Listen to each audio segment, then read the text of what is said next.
Seiichi était un lycéen constipé et perdant qui se sentait comme une convention d'anime toute la journée, ce qui le faisait harceler. Même après avoir été transporté dans un autre monde, il était toujours un perdant pathétique jusqu'à ce qu'il vole un fruit qui lui a donné une capacité de monter en niveau tricheuse, le rendant si puissant que son charme a attiré toutes sortes de créatures. Un jour à l'école, Seiichi se faisait à nouveau harceler par ses camarades de classe, lorsqu'ils ont entendu une voix prétendant être Dieu. Dieu leur a dit de former des groupes et de s'assurer de rester ensemble, car il allait les transporter dans un monde isekai en tant que héros. Il donne à chaque élève une compétence différente et une capacité à lire d'autres statuts. Quand le statut de Seiichi a été vérifié par un camarade de classe, il avait les pires statistiques et sa race était même qualifiée de presque humaine. Cela les a amenés à se moquer de lui et à révéler qu'ils n'autoriseraient jamais une ordure inutile dans leur groupe. Tout le monde sauf Seiichi a été transporté car ses camarades de classe ne voulaient pas être associés au gros, alors il a été laissé derrière. Cependant, Dieu a remarqué qu'il était encore là. Et quand il a réalisé qu'il était le perdant indésirable, il a donné à Seiichi une compétence extra spéciale et l'a transporté aussi. Seul et affamé, après avoir passé 5 jours dans une forêt, Seiichi continuait de se mentir à lui-même en pensant qu'il était le protagoniste principal qui allait d'une manière ou d'une autre monter de niveau sans rien faire. Il avait tellement faim qu'il a essayé de manger un ver qu'il a vu ramper sur le sol, mais avant qu'il ne puisse le ramasser, quelque chose a surgi des buissons et lui a marché dessus. Alors qu'il était allongé sur le sol, il a vu un fruit et l'a immédiatement ramassé. Il l'a examiné et a découvert qu'on l'appelait fruit de l'évolution.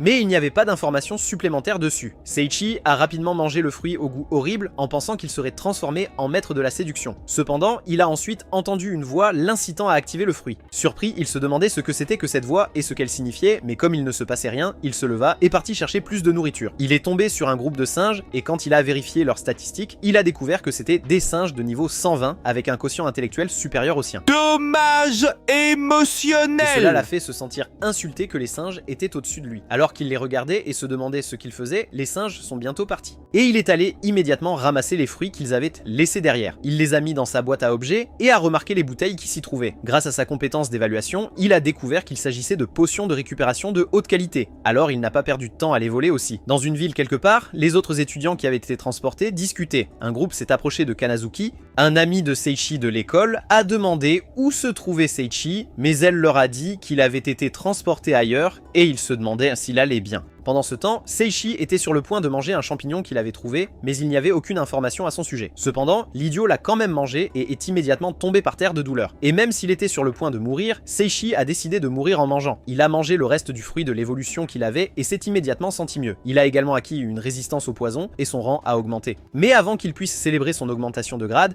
il a été attaqué par un singe malin. Il a réussi à le blesser et il a immédiatement bu l'une des potions de récupération qu'il avait volées. Seiichi s'est levé et a essayé de défier le singe, mais comme il n'était aussi fort qu'un personnage non joueur, il a de nouveau été battu. Avant que le singe ne puisse le manger, il a pris une bouffée de son parfum naturel, sentant les ordures, et est mort.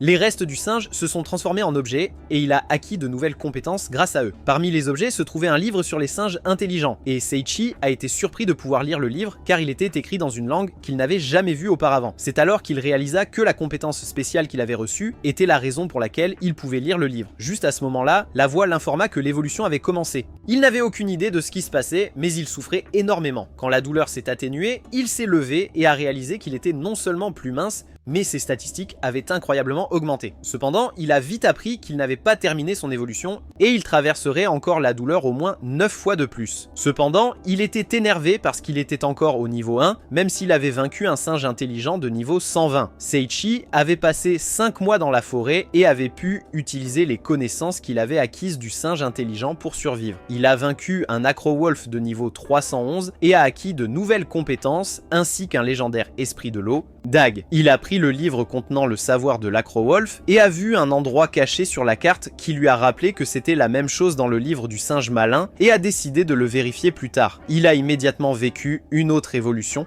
et quand ce fut fini, il se demanda ce qui se passerait quand il passerait par l'évolution finale. Alors qu'il était allongé, se demandant sur l'évolution finale, il réalisa qu'il était entouré par des singes intelligents. Avant qu'il ne puisse réagir, un gros gorille rouge moche avec une fleur rose sur la tête est tombé du ciel et a exigé que Seiichi le combatte. Même s'il était devenu plus fort, il était encore un grand lâche et demanda avec peur s'il pouvait refuser. Mais le gorille a refusé. Il l'a assuré que les singes n'interféreraient pas avec le combat et Seiichi craignait pour sa vie car il était au niveau 700. Quand le gorille a lancé un coup, Seiichi l'a esquivé et a été choqué par sa force, tout en remarquant que le gorille lui lançait un regard amoureux sérieux. Il disait combien il aimait la force, les hommes, et c'est à ce moment-là que Seiichi a réalisé qu'il s'agissait en fait d'une femelle, et il était dégoûté par le fait que son charme n'attirait que des gorilles. Il a utilisé une attaque tranchante que le gorille a facilement esquivé, et il lui a lancé un coup de poing qu'il n'a pas pu esquiver et a été envoyé voler à travers la salle. Forêt. Le gorille a été tellement impressionné par le fait que son coup de poing flash ne l'avait pas tué qu'elle a dit qu'elle le voulait depuis que Seiichi était exactement son genre. Cependant, il a clairement indiqué qu'il n'était pas intéressé par un gorille, mais elle s'est quand même présentée comme Seria, en essayant d'agir de manière mignonne et timide. Il a demandé pourquoi un gorille laid portait le nom d'une jolie fille, et tout ce que Seria a entendu,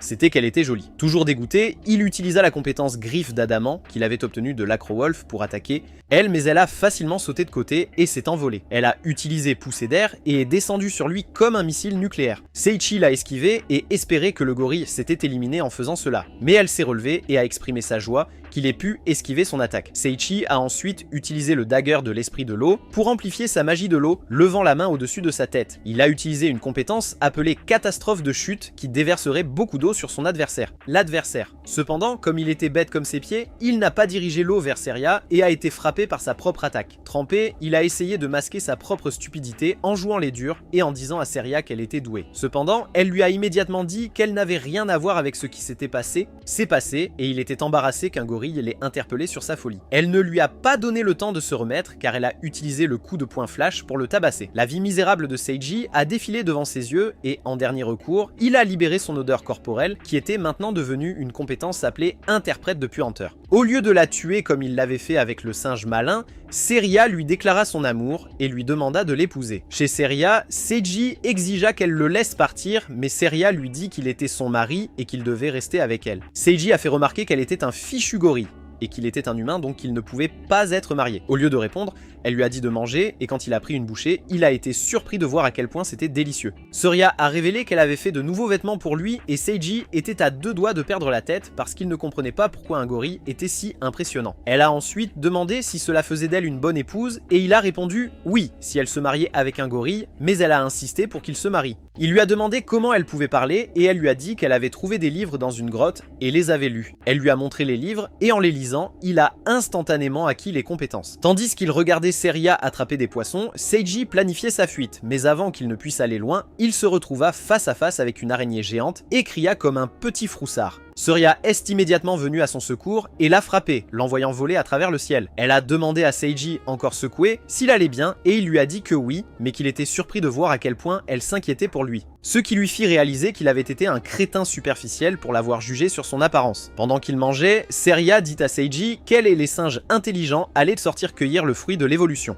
Elle a demandé s'il savait ce que c'était et il a immédiatement dit non, même s'il avait volé ceux qu'elle avait précédemment rassemblés auprès des singes malins. Elle lui a dit que manger 10 fruits permettrait de devenir surpuissant. Cependant, en manger 11 te tuerait. Elle a également mentionné qu'elle-même avait déjà mangé 10, mais que quelqu'un avait volé ceux qu'elle avait rassemblés pour donner à son futur mari. Seiji a eu peur quand elle a dit qu'elle tuerait le voleur qui les avait volés, alors il a immédiatement supplié pour sa vie, avouant qu'il était celui qui les avait volés. Elle a pardonné mais a dit que puisqu'il les avait mangés, ils étaient se marier. L'expression sur son visage a poussé Seria à demander s'il la détestait, et il a dit non, ce qui l'a immédiatement fait s'habiller en marié et le supplier de se marier. Seria est vite partie chasser, et Seiji en a profité pour s'échapper. Pendant ce temps, ailleurs, les camarades de classe de Seiji s'entraînent. Kanazuki et ses amis se sont souvenus qu'ils avaient été chargés de vaincre le seigneur démon par le roi le jour de leur arrivée. De retour dans la forêt, Seiji fuyait Seria qui avait découvert qu'il manquait. Il est tombé sur une grotte avec une aura intimidante, mais est entré à l'intérieur quand il a entendu la voix de Seria tout près. À l'intérieur de la grotte,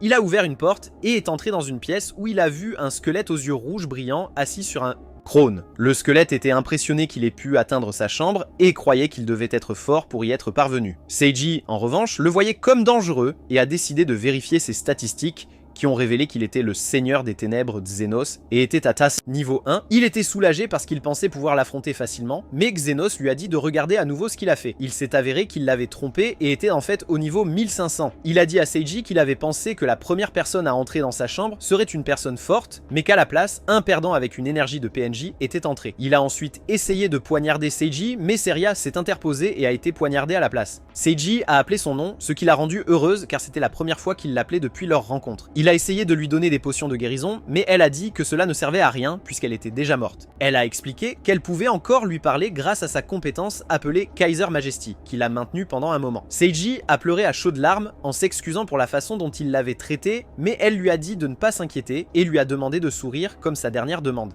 Pendant ce temps, Xenos qui observait leur adieu émouvant trouva toute cette affaire ridicule. Seiji lui dit de fermer sa bouche infestée de toiles car il ne les comprenait pas, faisant de ce moment la première fois de sa vie pathétique où il osa tenir tête à quelqu'un. Il attaqua Xenos qui bloqua facilement ses attaques, et pendant que ils ont combattu, Seiji lui a dit à quel point Seria avait été merveilleuse. Xenos a été surpris par son éclat et a demandé s'il avait réellement des sentiments pour un fichu gorille, et Seiji a déclaré qu'il aimait Seria. Seiji a ensuite utilisé Impact Océanique et, en utilisant vraiment son cerveau cette fois-ci, a dirigé son flux vers Xenos, qui a utilisé une compétence appelée Trou Magique pour piéger l'eau. Il a dit à Seiji d'abandonner, en disant qu'un faible comme lui ne pourrait jamais le vaincre. Cependant, il a refusé en affirmant qu'il n'avait pas accepté les sentiments de Seria pour lui, alors, alimenté par la grande puissance de l'amour et utilisant sa compétence de mouvement instantané, il a attaqué un Xenos surpris et l'a poignardé. Xenos accepta sa défaite et remercia Seiji de lui avoir montré le véritable amour, mais avant qu'il ne disparaisse, Seiji vit une jeune femme apparaître et le serrer dans ses bras. Alors qu'ils s'embrassaient, il lui dit qu'il allait la protéger cette fois-ci. Seiji les regarda disparaître, mais se souvint bientôt de Seria et courut vers elle. Elle aussi avait commencé à disparaître, mais il l'embrassa juste avant qu'elle ne disparaisse. Une lumière brillante a brillé, et allongée là où Seria avait été avant,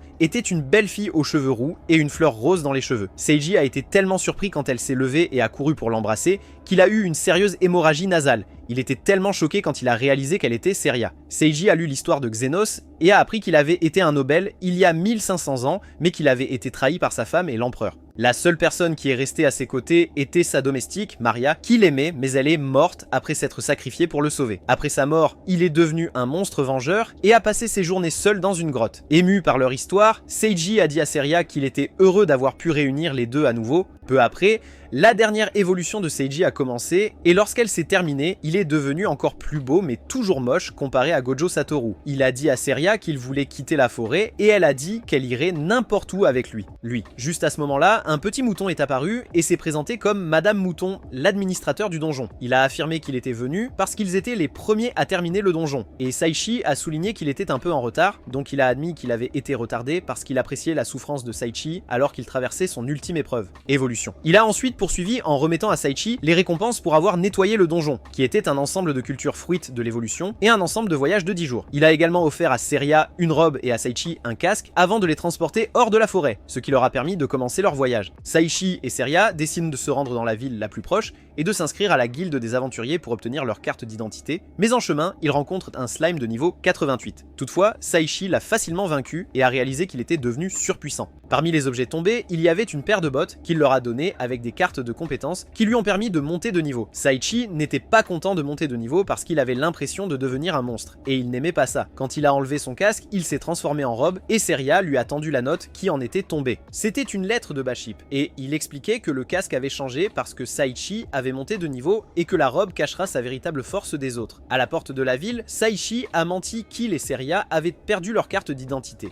Alors le garde leur a demandé de toucher le gemme de vérité pour déterminer leur statut criminel avant de pouvoir les laisser entrer. Une fois, ils l'ont fait, il leur a permis de passer et les a avertis d'être prudents avec la guilde quand ils lui ont parlé de leur projet de s'y inscrire. Il s'est alors présenté comme Claude et leur a demandé de venir le voir s'ils avaient besoin d'aide.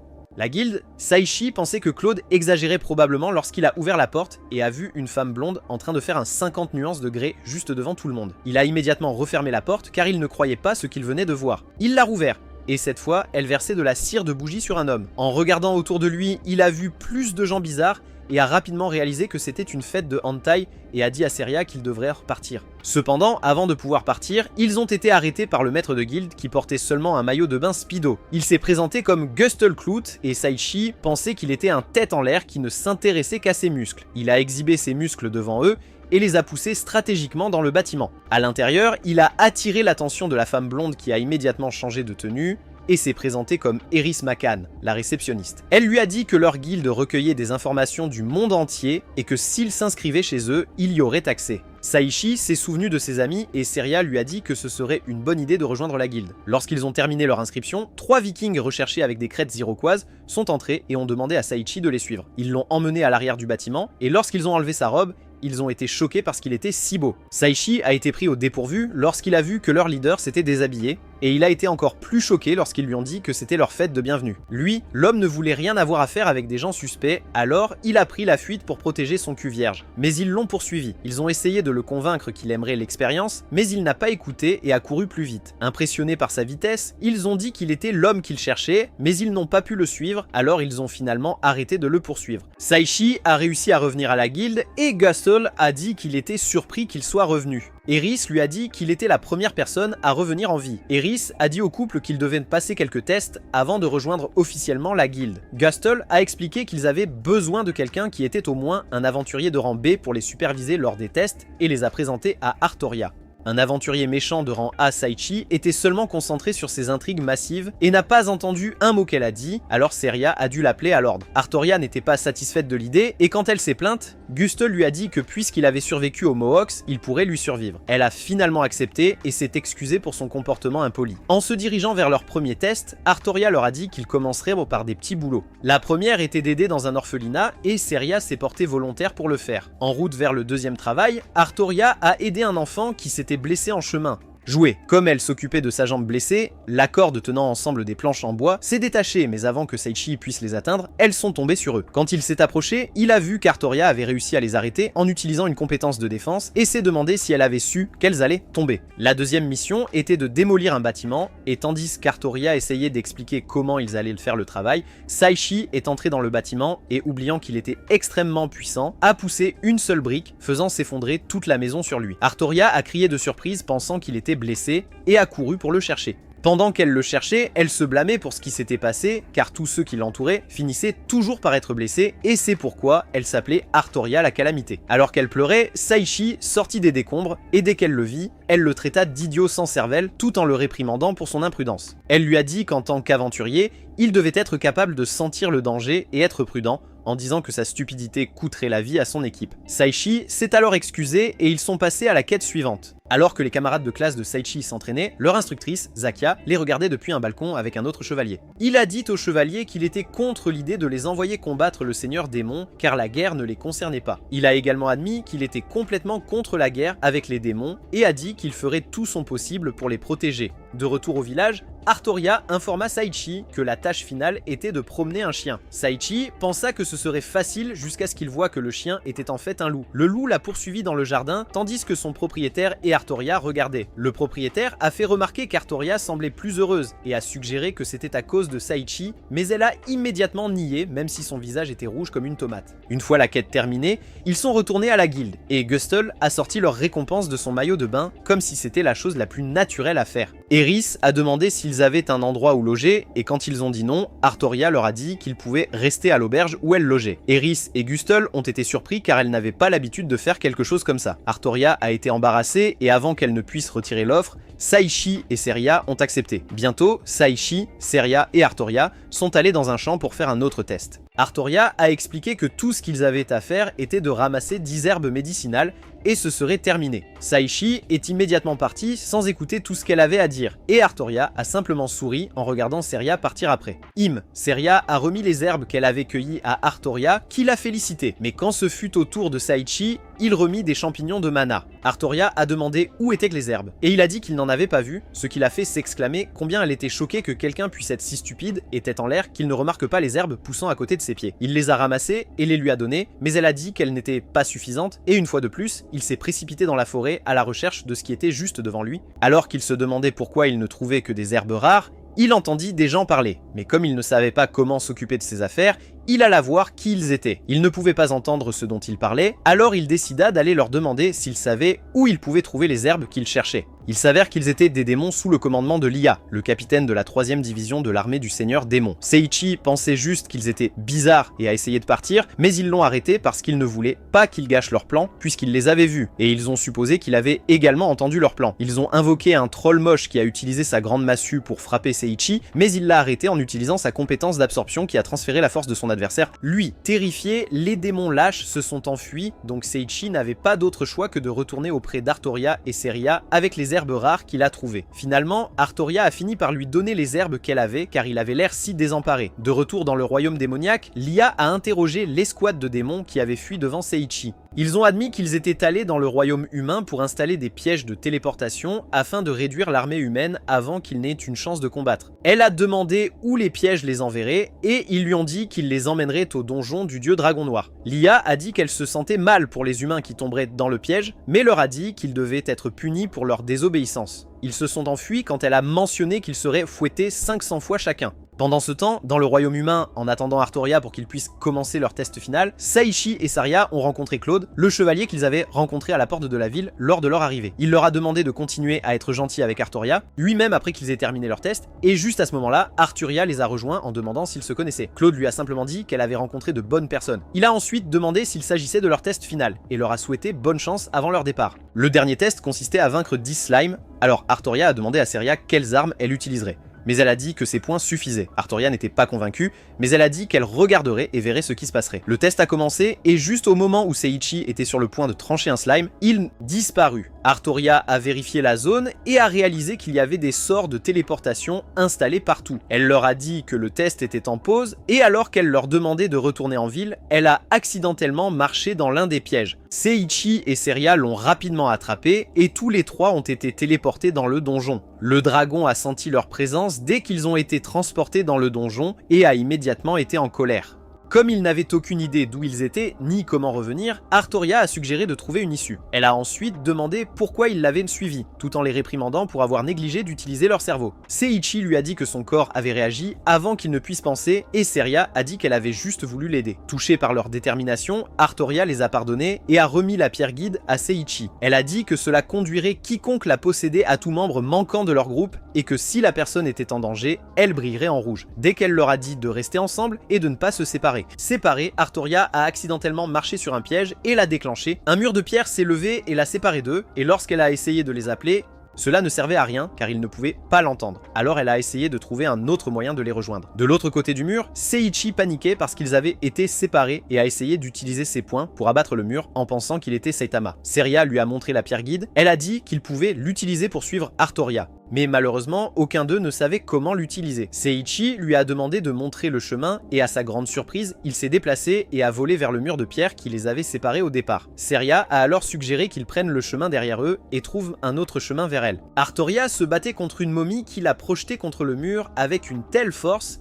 qu'elle a craché du sang, mais elle a réussi à se relever et à la couper en deux. Avec la momie vaincue, elle avait l'air d'avoir traversé beaucoup d'épreuves et s'assit épuisée sur le sol, espérant que Seiichi et Saria allaient bien. Pendant ce temps, Seiichi et Saria continuaient à se retrouver dans des impasses, et juste avant qu'il ne perde son calme et éclate. Saria l'a appelé dans une pièce où elle avait trouvé un grand coffre au trésor. Seiichi a fait la chose la plus intelligente qu'il ait jamais faite depuis qu'il est entré dans le donjon et s'est éloigné, et quand Saria a demandé pourquoi, il a dit que cela semblait suspect. Pendant que ils ont parlé, le coffre a exigé qu'il l'ouvre, et quand ils n'ont rien fait, il a poussé des membres et a essayé de les attaquer, ce qui a poussé Seiichi à utiliser son compétence de liaison aquatique et à le descendre. Le coffre a disparu et Seiichi a de nouveau monté de niveau. À ce moment-là, un coffre d'objets est apparu devant eux et à l'intérieur, ils ont trouvé le livre sur le coffre au trésor. Dans le livre, ils ont appris que l'invention du coffre d'objets avait réduit l'importance du coffre au trésor. Le désir d'interagir à nouveau avec les humains a poussé le coffre au trésor à se doter de membres, à pouvoir parler et à utiliser la magie. Cela n'a fait que les humains le considèrent comme un monstre et ils l'ont chassé. Désespéré et seul,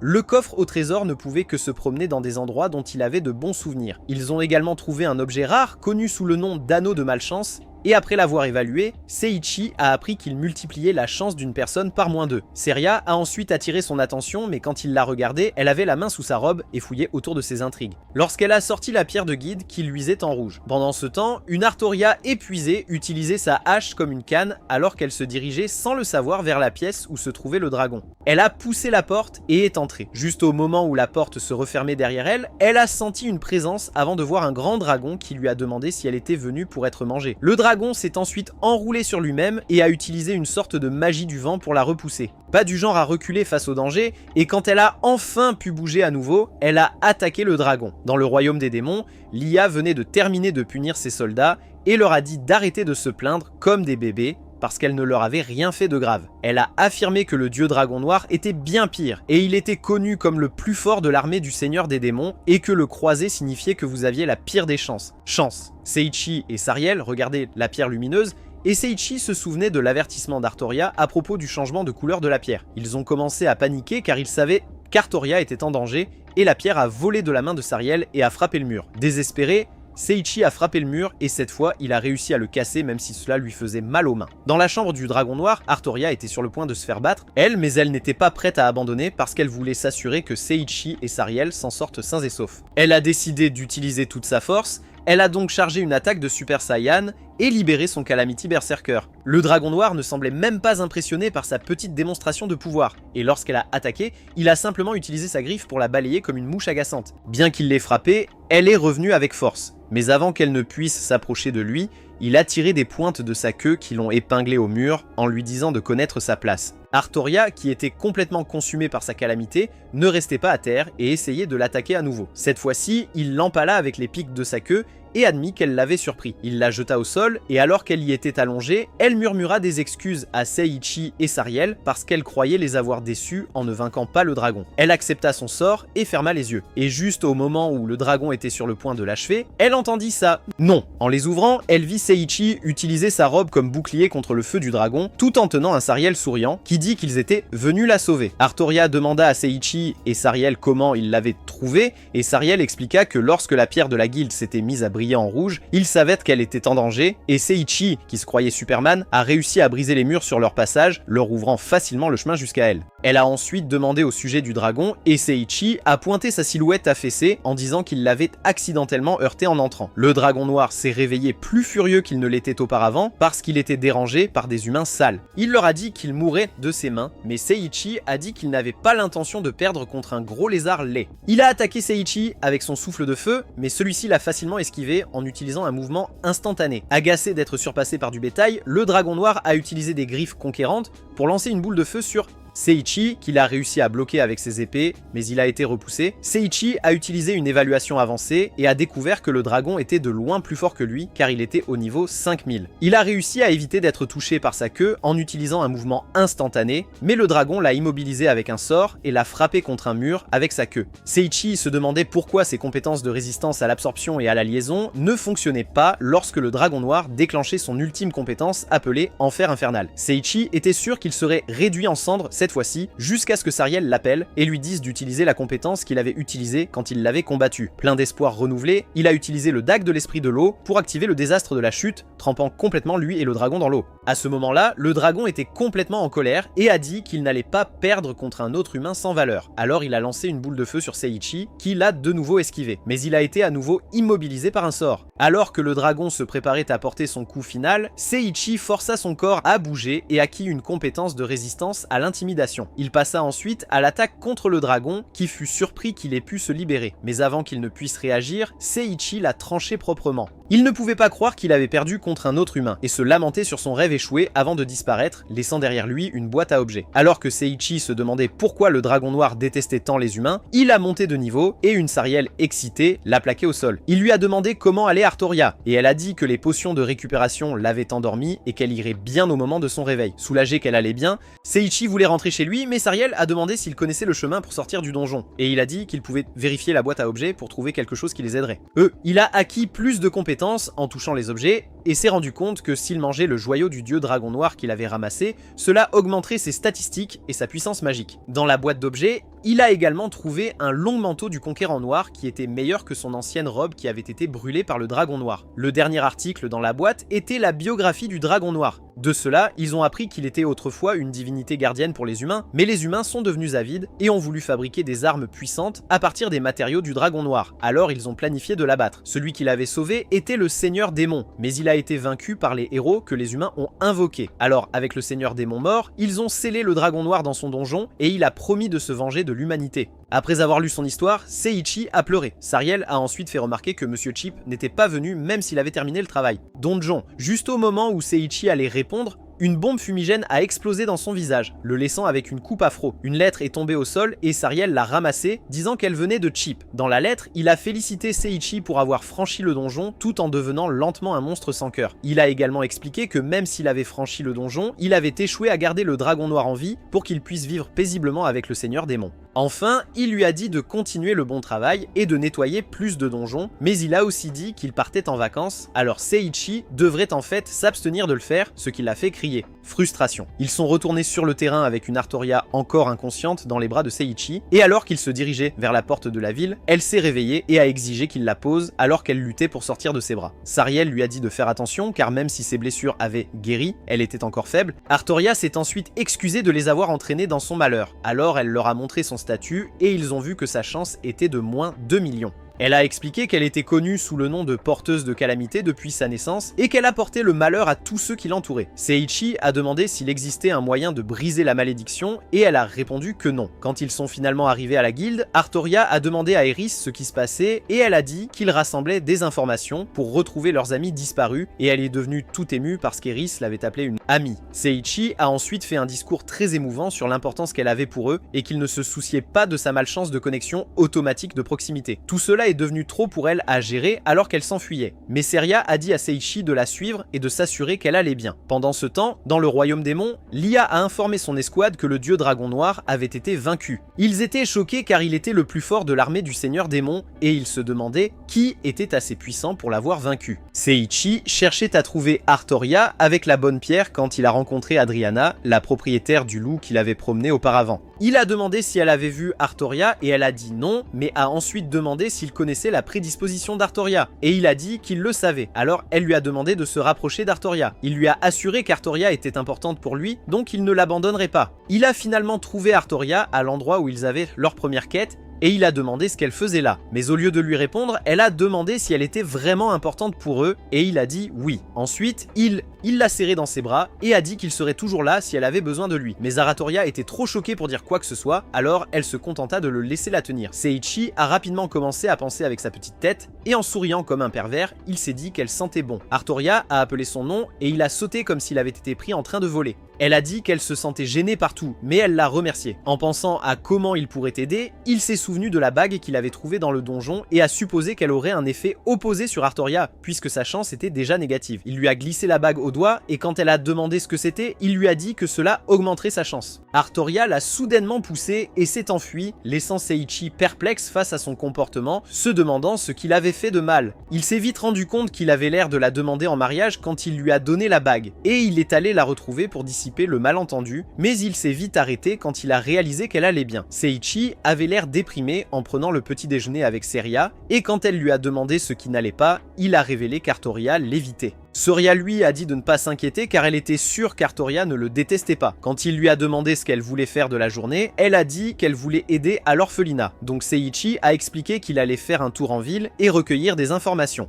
Après s'être séparé de Seria, Seiichi s'est rendu à la guilde pour demander à Guzul et Eris s'ils avaient des informations sur des événements majeurs récents, dans l'espoir qu'il trouverait des indices qui le mèneraient à Kanazuki et aux autres. Guzul lui a dit qu'il avait entendu dire qu'un pays voisin avait fait une invocation de héros et avait amené des héros d'un autre monde pour combattre le seigneur démon ressuscité. Malheureusement, ils n'en savaient pas plus et lui ont dit de consulter la bibliothèque royale pour plus d'informations. Guzul a sorti une carte de son maillot et l'a remise à Seiichi, qui avait l'air de mourir de l'odeur. Dans l'Empire Kaiser, le roi et son conseiller au nez crochu et au visage verruqueux ont parlé des héros qu'ils avaient convoqués. Le roi s'est plaint que Zekia ne leur avait pas permis de participer à de véritables batailles, alors Wartface a suggéré qu'ils inscrivent les héros à l'Académie de magie de Barbador. Il a dit qu'ils domineraient facilement l'école et seraient en tête des classes, ce qui leur permettrait de montrer leur puissance à d'autres nations. Le roi s'inquiétait que le plan échoue, mais le conseiller a dit que puisque les héros étaient encore des enfants, ils pouvaient facilement être manipulés. Le roi a demandé comment il prévoyait de le réaliser,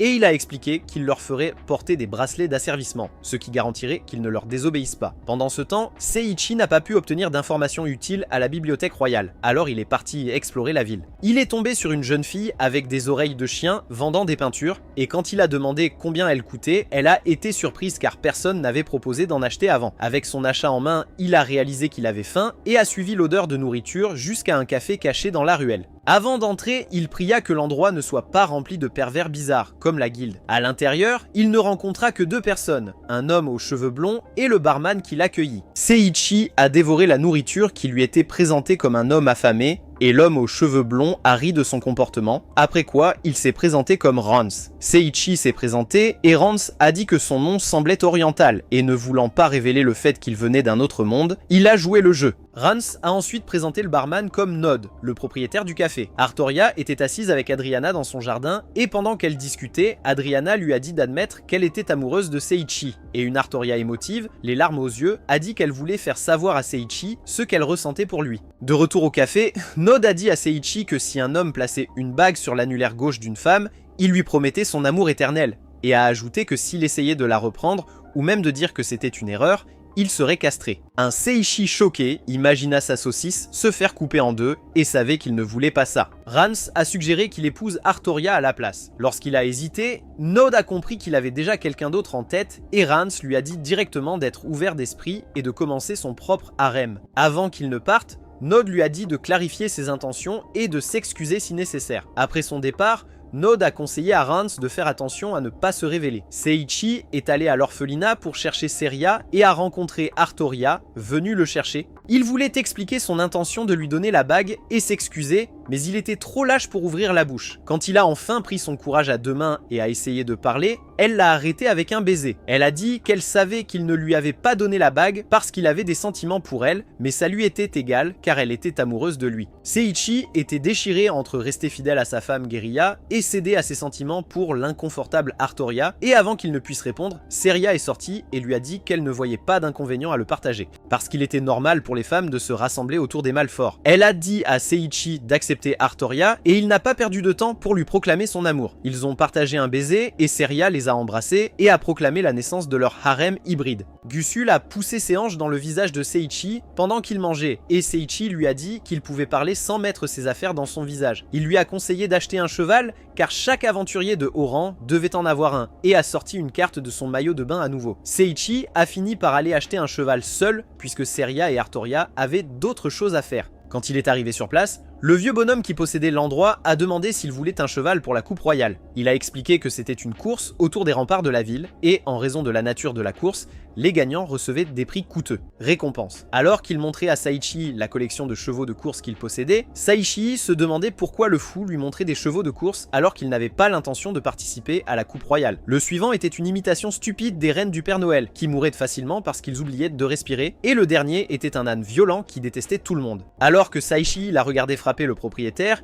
il se demandait ce qu'elle disait et a immédiatement acquis la compétence de comprendre toutes les langues. Saichi l'a traité de grande gueule quand il a enfin compris ce qu'elle disait et elle a remarqué qu'il pouvait la comprendre, alors elle lui a dit d'entrer dans son enclos. Dès qu'il est entré, elle a essayé de le frapper mais il l'a esquivé facilement. Elle a essayé à nouveau et il a attrapé ses jambes arrière. Elle a fini par abandonner et s'excuser auprès de lui, mais elle lui a ensuite dit qu'il était celui qu'elle avait attendu pour servir toute sa vie. Elle s'est présentée comme Lulune et Saichi a dit au propriétaire qu'il l'achèterait, mais avant qu'il ne parte, elle a donné un coup de pied au visage de l'homme une fois de plus. Lulune était tellement excitée de sortir des écuries pour la première fois de sa vie et trouvait tout ce qu'elle voyait fascinant. Saichi lui a acheté de la nourriture et elle a demandé si elle pouvait en avoir plus après avoir terminé. Alors qu'il se promenait dans le marché, Saichi a vu quelqu'un parler avec la fille aux oreilles de chien à qui il avait acheté une peinture et est allé voir ce qui se passait. La fille l'a reconnu immédiatement et l'a remercié à nouveau d'avoir acheté une peinture. L'homme qui lui parlait à peine a reconnu Saichi et lui a dit de participer au concours de peinture Cherasti qui a eu lieu un mois après la course de la coupe royale. Mais a dit qu'elle n'était pas assez talentueuse pour participer à une telle compétition, mais le jeune homme a dit que puisque Saichi avait déjà acheté sa peinture,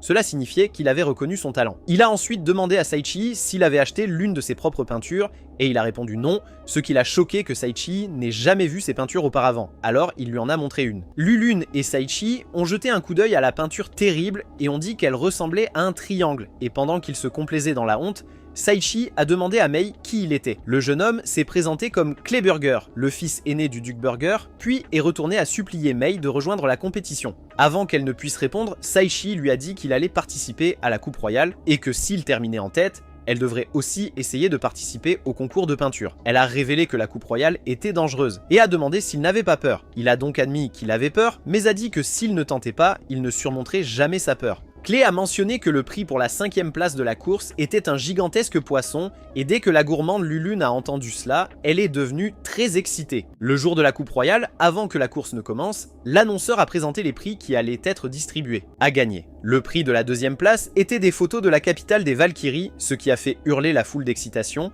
et le grand prix était un billet pour passer toute la journée avec les Valkyries. Tout cela n'intéressait pas du tout Lulune, car tout ce qu'elle voulait était le prix de la 5e place, qui était le poisson géant. Mei est venue voir Saichi et lui a demandé de se retirer parce que la course était dangereuse. Mais comme un sage, il lui a fait tout un discours sur la peur du premier pas dont tout le monde a besoin pour être poussé. Il lui a ensuite dit qu'il allait être celui qui l'aiderait à faire son premier pas. Les règles ont été expliquées et la course a commencé. Tout le monde est parti sur ses chevaux, sauf ceux qui avaient des chevaux cerfs qui sont morts parce qu'ils ont été effrayés par le bruit du pistolet de départ. Lulune et Saichi étaient à la traîne parce que Lulune avait faim et n'avait pas d'énergie pour courir. Saichi a vérifié sa dimension de poche et a trouvé l'ensemble de cultures de fruits d'évolution que Monsieur Mouton lui avait donné et lui a donné à manger. Au fur et à mesure que la course progressait, les concurrents utilisaient toutes les astuces possibles pour s'assurer d'être en tête. Un concurrent a soufflé dans une corne qui a convoqué une meute de grands loups et un grand loup de l'enfer qui a bloqué le chemin des autres concurrents. Juste au moment où l'annonceur était sur le point d'annuler la course, Lulune est arrivée à toute vitesse sur la route. Saichi lui a dit de ralentir, mais elle a répondu qu'elle ne pouvait pas contrôler sa vitesse. Elle a sauté par-dessus les autres concurrents et a atterri au milieu des grands loups avec tellement de force que son atterrissage les a envoyés voler dans différentes directions. Le loup de l'enfer a essayé de l'attaquer, mais il semblait que le fruit avait doublé sa force et d'un seul coup de pied, elle l'a mis KO. Les autres concurrents avaient peur de les affronter et ont abandonné la course, mais Lulune a couru jusqu'à la ligne d'arrivée et ils ont été déclarés vainqueurs. Artoria et Saria se tenaient parmi la foule, rayonnant de fierté pour leur homme. La seule personne qui n'était pas heureuse de leur victoire était Lulune, car elle avait voulu le poisson et Saichi a essayé de la réconforter. Elle le serrait dans ses bras quand elle a commencé à briller, et c'est à ce moment que Saria et Artoria sont entrés. Ils sont restés bouche bée en voyant Lulune transformée en humaine. Saichi s'est un peu excité à cette vue et a eu un saignement de nez dès qu'elle l'a serré dans ses bras. Lulune, perplexe, a demandé à son maître ce qui se passait et alors que Saichi essayait de lui expliquer, Artoria s'est également approchée de lui et a demandé ce qu'il faisait, mais avant qu'il ne puisse expliquer le malentendu, elle lui a donné un coup de poing au visage. Quand Saichi lui a dit que la femme nue était en fait Lulune, qui avait changé parce qu'il lui avait donné le fruit de l'évolution, elle ne l'a pas cru et lui a dit de trouver un meilleur mensonge. Saria lui a dit que c'était la vérité, mais Artoria lui a dit d'arrêter de défendre ce menteur, tricheur, donc Saria n'avait pas d'autre choix que de se transformer en gorille juste devant elle. Elle n'en croyait pas ses yeux et on aurait dit qu'elle allait s'évanouir, mais à la place, elle a dit à Lulune de la suivre. En ville, elle a trouvé un magasin de vêtements et elles ont acheté des vêtements pour elle. Alors qu'ils discutaient dans le magasin, deux Valkyries sont venues emmener Saichi. Elles lui ont lié les mains avec un sort et lui ont demandé de les suivre. Dans le royaume des démons, tous les capitaines des différentes divisions de l'armée du Seigneur des démons étaient réunis dans une salle de conférence. Alors qu'ils parlaient entre eux, Luchebut, la fille du Seigneur des démons, entra.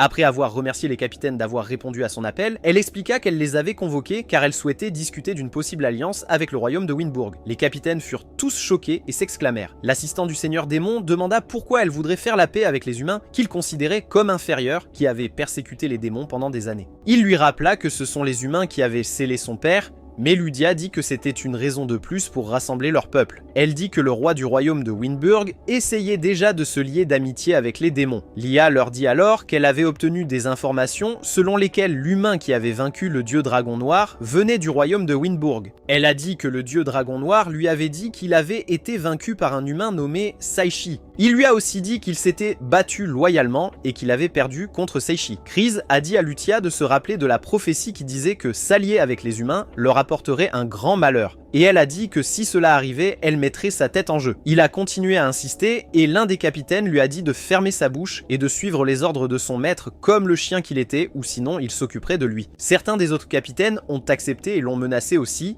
et comme un lâche, il s'est enfui.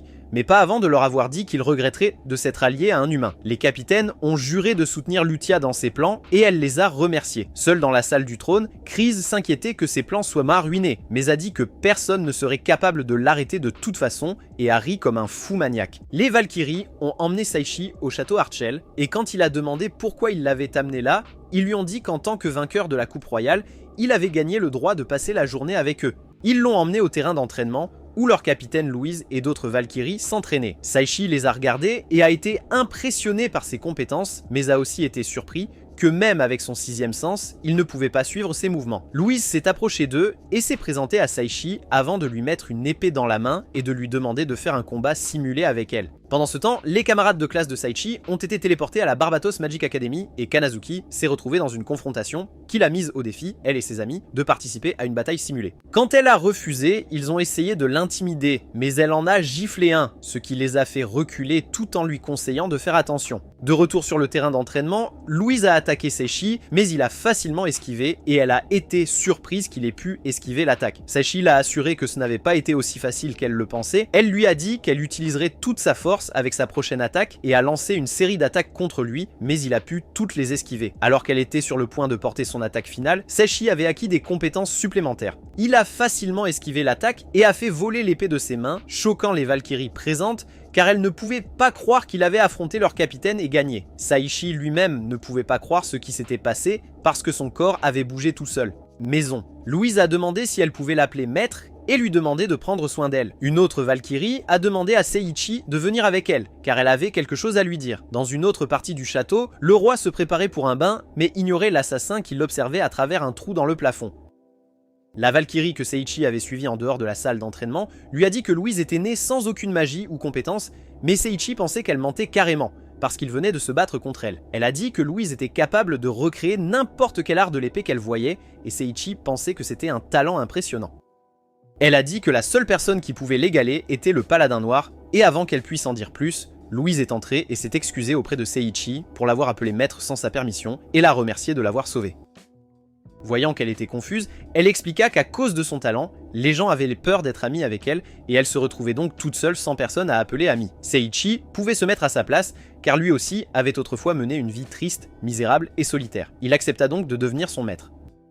Elle le remercia et il dit qu'il n'était pas sûr de pouvoir bien lui enseigner, mais elle lui dit de ne pas s'inquiéter car elle copierait simplement tout ce qu'il faisait. Juste au moment où Louise disait qu'il devrait aller s'entraîner, ils ont entendu un cri perçant et ont couru pour enquêter. Ils ont vu une servante qui leur a dit que quelqu'un avait attaqué le roi et Louise a demandé à Seiichi de rentrer chez lui. Mais il a dit qu'il voulait aider, mais ils ont refusé. Au lieu de faire ce qu'on lui avait dit, l'âne têtu a utilisé la compétence Vision du Monde pour localiser le coupable et a découvert que l'assassin n'était qu'un enfant. En suivant toujours les mouvements de l'assassin, il a vérifié ses statistiques et a appris que son nom était Olga Kalmaria et qu'elle n'avait que 8 ans. Il a également appris qu'elle était esclave. L'assassin a sauté du toit et Seiichi l'a confronté.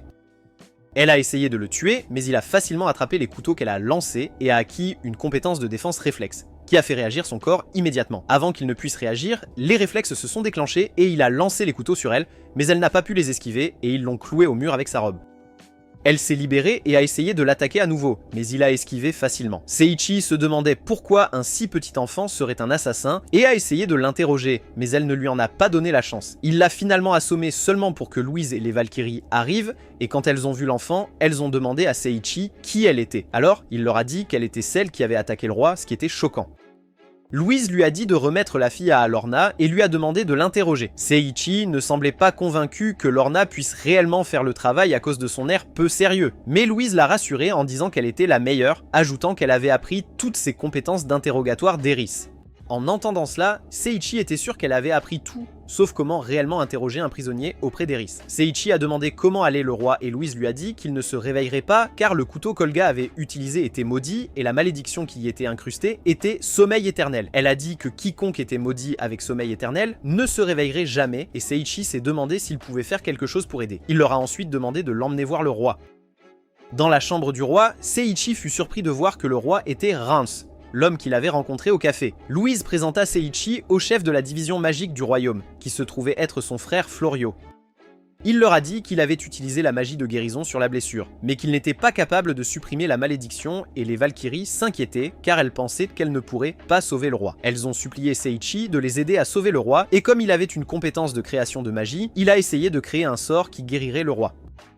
En essayant de visualiser ce qu'il voulait dans le sort, l'esprit de Seiichi ne cessait d'imaginer des choses stupides, et quand l'idiot a essayé à nouveau, tout ce qu'il a pu dire c'est « améliore-toi ». Il a continué à répéter ces mots et les a accidentellement prononcés à haute voix, et c'est à ce moment-là que tout le monde a réalisé qu'ils avaient confié la vie du roi au plus grand imbécile qu'ils aient jamais vu. Heureusement pour lui, sa compétence s'est activée et a créé une magie inversée appelée « améliore-toi ». L'idiot ne savait même pas ce que cela signifiait et a été surpris que cela fonctionne réellement. Le roi s'est réveillé et a été surpris de voir Seiichi là, mais Florio lui a dit que Seiichi l'avait sauvé en levant la malédiction qui lui avait été jetée. Le roi l'a remercié et a promis de lui donner une récompense, mais il a refusé, ce qui a fait demander à Louise d'arrêter de jouer au bon garçon et de cesser de prétendre être modeste et de demander quelque chose qu'il voulait. Dans l'Empire Kaiser, Zakia est allé voir le roi et a demandé où étaient son héros.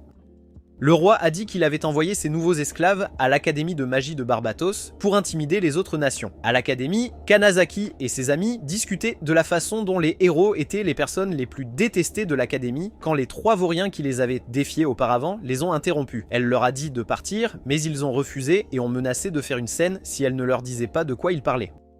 Après qu'elle leur a dit, ils ont ri et lui ont rappelé qu'Elio, le vieux bonhomme avec des verrues, leur avait dit de montrer leur pouvoir en tant que héros, et puisqu'ils avaient pu maîtriser la magie facilement, ils avaient simplement exercé leurs droits. Le meilleur en remettant les autres à leur place. Cependant, Kanazaki a affirmé qu'ils étaient allés trop loin, mais ils lui ont dit de descendre de ses grands chevaux et d'arrêter de jouer les justiciers. Ne voulant pas causer plus de problèmes, elle et ses amis sont partis.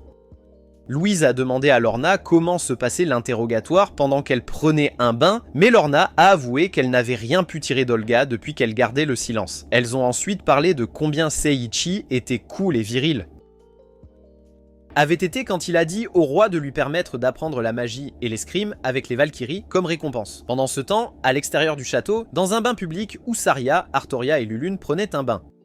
Artoria a demandé s'il n'était pas inquiet pour Seiichi qui n'était pas encore revenu et a dit qu'il y avait une possibilité que le coureur de jupons revienne avec une autre femme à son bras. Saria a dit qu'elle n'était pas inquiète parce qu'il pouvait surmonter n'importe quoi, tandis qu'Artoria a admis qu'elle était jalouse et a même imaginé Seiichi en train de flirter avec les Valkyries avant que Gustl ne parvienne d'une manière ou d'une autre à arriver là et à prendre Seiichi dans ses bras. Pendant ce temps, dans la salle de bain du château, le roi Rance a dit à Seiichi que son rêve était de construire des bains publics dans le monde entier parce que, apparemment, tout le monde était égal quand il était nu et dans un bain. Dans l'Empire Kaiser, Zakia a demandé au roi pourquoi il avait envoyé les héros à l'académie en disant que quelque chose de mauvais pouvait leur arriver. Mais le roi a dit qu'il ne se souciait pas si quelque chose arrivait à des agneaux sacrificiels censés le servir. Zakia ne pouvait pas croire qu'il serait aussi cruel, et elle a demandé ce qu'il ferait si les héros devenaient trop puissants et se retournaient contre eux. Le conseiller du roi a dit que cela n'arriverait jamais, car il avait personnellement mis des bracelets d'asservissement sur eux, et s'ils essayaient de les enlever, ils mourraient. Avant que Zakia puisse en dire plus, une flèche entra par une fenêtre, et il l'arrêta rapidement avant qu'elle n'atteigne le roi. Il a dit au conseiller de s'occuper du roi pendant qu'il partait à la poursuite de l'assaillant. Profitant de l'occasion qu'ils étaient seuls, Elio, le conseiller du roi, lui a dit qu'il avait entendu que les démons et le roi de Winburg formaient une alliance. Il a dit au roi que c'était une insulte pour lui car il se préparait à partir en guerre contre les démons. Le roi a juste ri et lui a dit qu'il avait déjà envoyé l'assassin du crépuscule pour s'occuper du roi de Winburg. Florio a réveillé Seiichi et quand il a vu Saria, Artoria et Lulune, il a demandé ce qu'elles faisaient là. Alors Florio lui a dit qu'elles avaient demandé à le voir.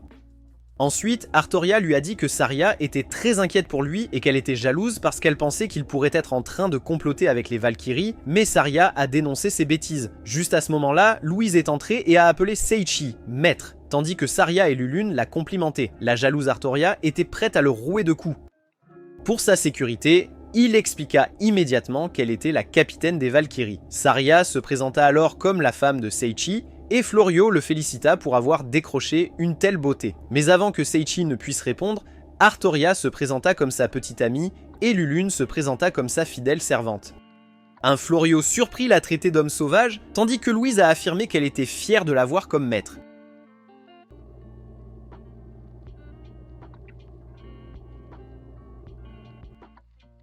Lorna a commencé son interrogatoire, et comme Seiichi observait depuis une autre pièce, il se demandait si elle pensait être dans une série policière. Lorna a essayé de faire parler Oliga en la taquinant avec l'odeur de la nourriture pendant qu'elle mangeait, et parce que Seiichi ne pouvait pas supporter de regarder ce mauvais prétexte de mauvais film policier, il a fait irruption dans la pièce.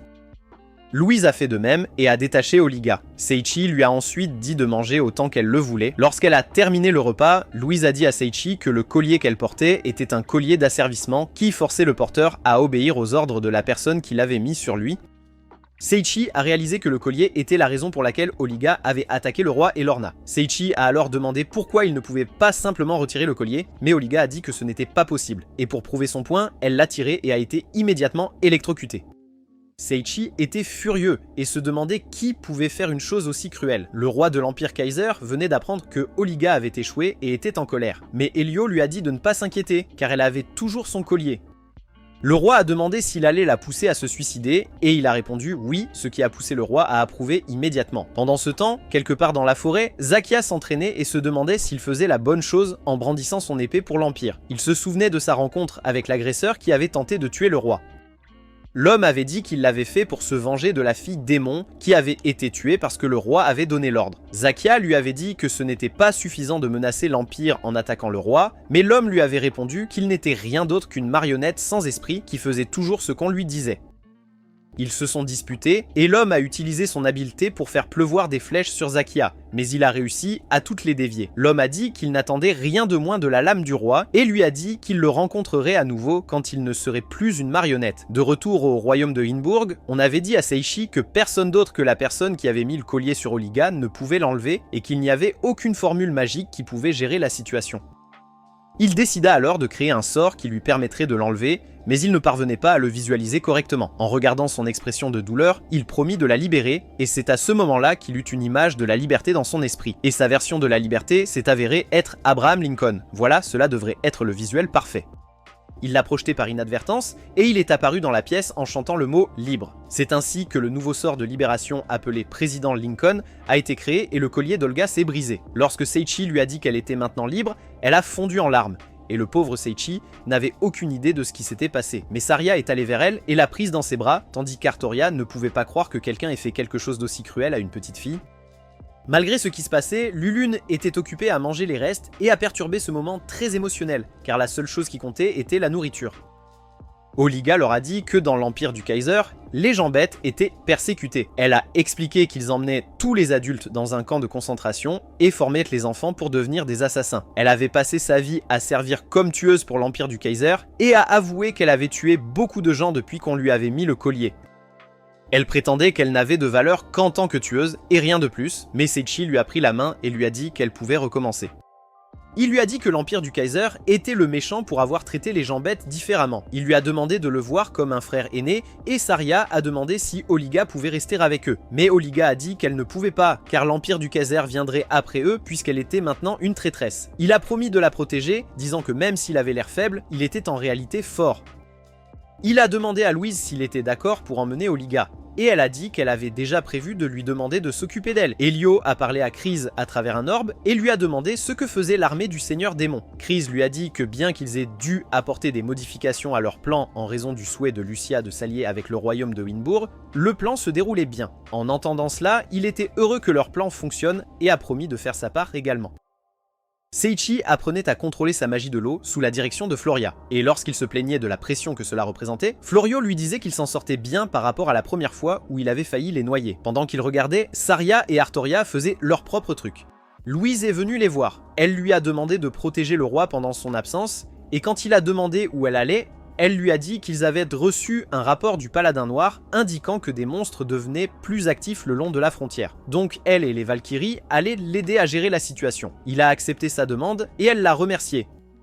Quand les Valkyries étaient prêtes à partir, Seiichi et les autres sont venus leur dire au revoir en promettant de gérer les choses pendant leur absence. Dans le château, alors que Seiichi se lamentait sur la façon dont il devenait surpuissant et monstrueux, il a entendu la voix de Gustl. Il a également remarqué Eris, et quand Seiichi a demandé ce qu'il faisait là, il a expliqué qu'ils avaient escorté quelqu'un pour voir le roi.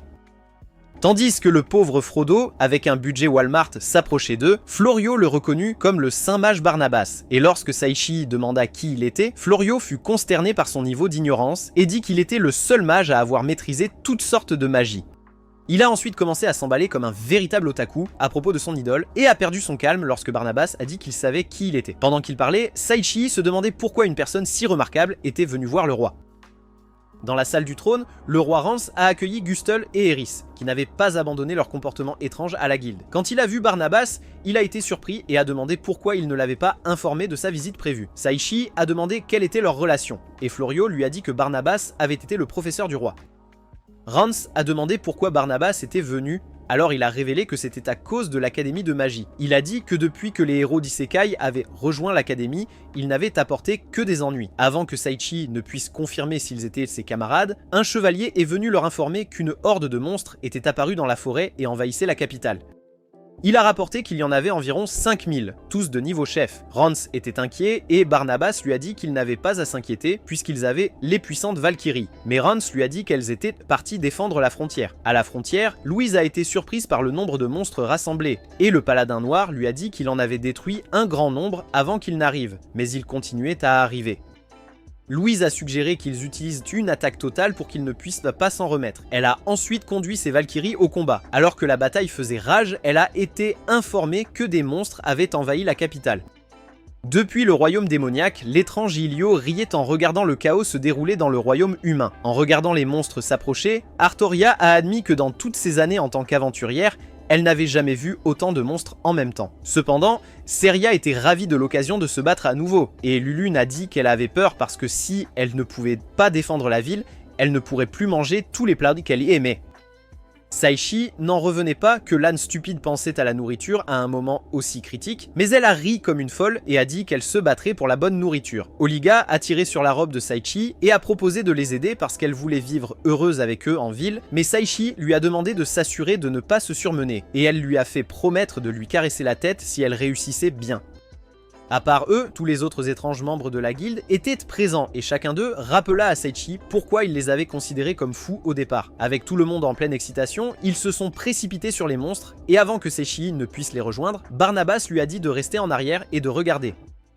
Gustol a utilisé la force de ses muscles pour vaincre les monstres, tandis qu'Eris a réussi à en attacher certains et à les fouetter. Le bébé homme a lâché des biberons qui ont explosé, et pendant que l'exhibitionniste utilisait l'éblouissante puissance de son corps sur les monstres, Claude était le seul à être normal parmi eux. Même les Mohawks utilisaient une technique bizarre qu'ils prétendaient avoir été transmise dans leur clan. À ce stade, Saichi devait juste admettre qu'ils avaient l'air cool. Il a regardé le propriétaire du café vaincre facilement une bête royale, et le roi Rance a révélé qu'il ne s'attendait à rien de moins d'un ancien assassin. Seria a réussi à abattre les monstres en utilisant son bras de gorille, et Artoria a utilisé un sort de glace avant de tuer son adversaire. Lulune utilisait ses puissants coups de pied, qu'elle avait appelés Lulunilion Shot, et la petite Oliga tranchait facilement à travers les monstres. Enfin, Barnabas a utilisé un sort appelé Pluie de Chaos, qui a fait pleuvoir du feu sur les monstres. Malgré cela, les monstres continuaient d'arriver, alors il a utilisé Tornade de Chaos pour les balayer, mais a réussi à l'empêcher de toucher ses alliés. Juste au moment où Saichi commençait à être optimiste quant à la bataille, un autre rapport est arrivé les informant d'une autre horde de monstres, cette fois tous de grade grand boss, qui était bien plus grande que la précédente. Alors qu'il regardait les monstres s'approcher, Barnabas a affirmé que la horde était remplie de monstres de rang S, et à ce moment-là, les membres de la guilde et les chevaliers luttaient contre eux et étaient repoussés. Saichi se demandait s'il pouvait créer un large sort pour vaincre les monstres, mais le problème était qu'il pourrait également éliminer ses amis et alliés avec les monstres. Après avoir réfléchi à l'idée, il finit par parvenir à une conclusion et dit à Barnabas qu'il connaissait le sort ultime pour tout terminer. Il imaginait un sort qui attaquait d'en haut et agissait comme le jugement de Dieu. Dans son esprit, il voyait Dame Justice et a appelé le sort Jugement avant de l'activer, mais quand rien ne s'est passé, il est tombé à genoux de honte. Juste à ce moment-là, Dame Justice a levé son épée et a rendu son jugement, provoquant la foudre pour frapper les monstres un par un, les annihilant complètement. Quand la lumière a frappé Gustl et Eris, les bizarres ont embrassé la douleur, en demandant même plus. Saichi a vérifié les statistiques du sort et a découvert qu'il frappait ceux qu'il jugeait nuisibles, et apparemment ces deux-là étaient un fléau pour l'humanité. Avec les monstres éliminés, ils ont célébré leur victoire. Ilio, qui avait observé depuis le royaume démon, et alors qu'il se plaignait, Dame Justice l'a frappé aussi avec le jugement, le laissant comme un steak saignant. Puisque Saichi avait vaincu tous les monstres, il a reçu de nouvelles compétences et objets des restes, mais s'est plaint parce qu'il n'avait pas besoin de plus de compétences de triche. Rance et Barnabas l'ont félicité, et lui ont demandé de continuer à utiliser ses pouvoirs pour défendre leur royaume avant de partir vérifier les dégâts causés. Les filles sont venues le rencontrer dès que Rance est parti, et Artoria a demandé quelle magie il venait d'utiliser, disant que son statut était un mensonge et qu'il avait fait semblant d'être faible tout ce temps. Oliga a attiré l'attention de Seiichi et lui a rappelé sa promesse de lui caresser la tête si elle réussissait bien, et comme il le faisait, Barnabas a essayé de paraître mignon et lui a demandé de lui caresser la tête aussi. Dégoûté, Seiichi refusa immédiatement. Se montrant enfin sérieux, Barnabas demanda à Seiichi s'il accepterait de venir à son académie et de devenir enseignant.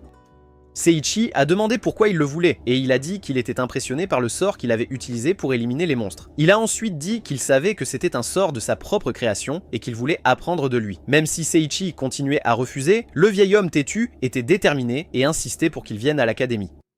Seiichi lui a dit qu'il avait promis à Louise de protéger le roi et le royaume pendant son absence, et qu'il ne pouvait pas non plus supporter d'être éloigné de ses femmes. Barnabas a ensuite expliqué que Syria pourrait s'inscrire en tant qu'étudiante, tandis qu'Artoria pourrait venir en tant qu'enseignante, et même Lulune pourrait soit devenir étudiante, soit instructrice d'arts martiaux.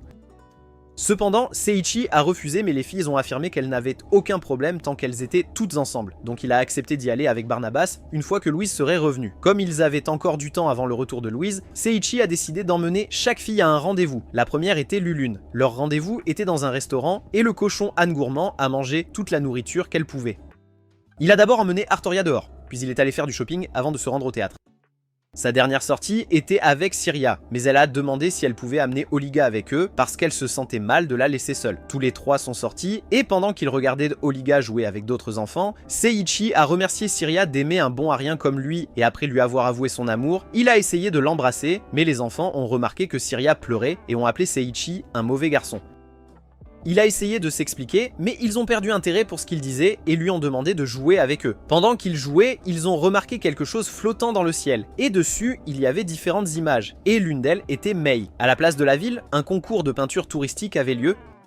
Seiichi et les filles sont allés regarder avec beaucoup d'enthousiasme. L'animateur a rapidement présenté les concurrents et leurs peintures, et le premier était Clé. Quand il a dévoilé sa peinture, la foule n'a pas été impressionnée. Siri a dit que c'était un joli soleil, et Lulune a dit que cela ressemblait à une pomme, tandis que Seiichi se demandait pourquoi elle ne pensait qu'à la nourriture. Ils ont été surpris quand Clé a dit que la peinture représentait les flammes d'une allumette. La dernière candidate était Mei, et elle était très nerveuse quand elle a dévoilé sa peinture. Seiichi était choqué de voir qu'elle l'avait peint comme un chevalier galant assis sur un cheval, mais dans ce cas, c'était un âne. Elle a expliqué que c'était une peinture de l'homme qui lui a donné le courage de participer au concours, tout en révélant que le titre de la peinture était Eros, parce qu'il était en effet son héros.